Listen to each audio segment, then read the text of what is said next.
Statement.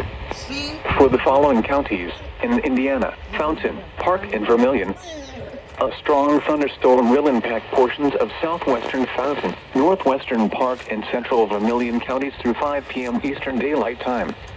At 4:34 p.m. Eastern Daylight Time, Doppler radar was tracking a strong thunderstorm over Newport, or 22 miles southeast of Danville, moving northeast at 20 miles per hour. Expected hazards include winds in excess of 40 miles per hour and hail. This is a radar-indicated threat.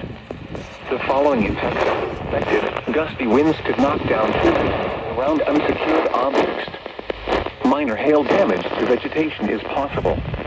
Locations impacted include Fort Montezuma, Freeman, Wallace, Run State Park.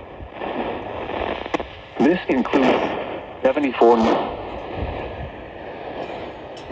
Consider seeking shelter. Building. This is no hazard.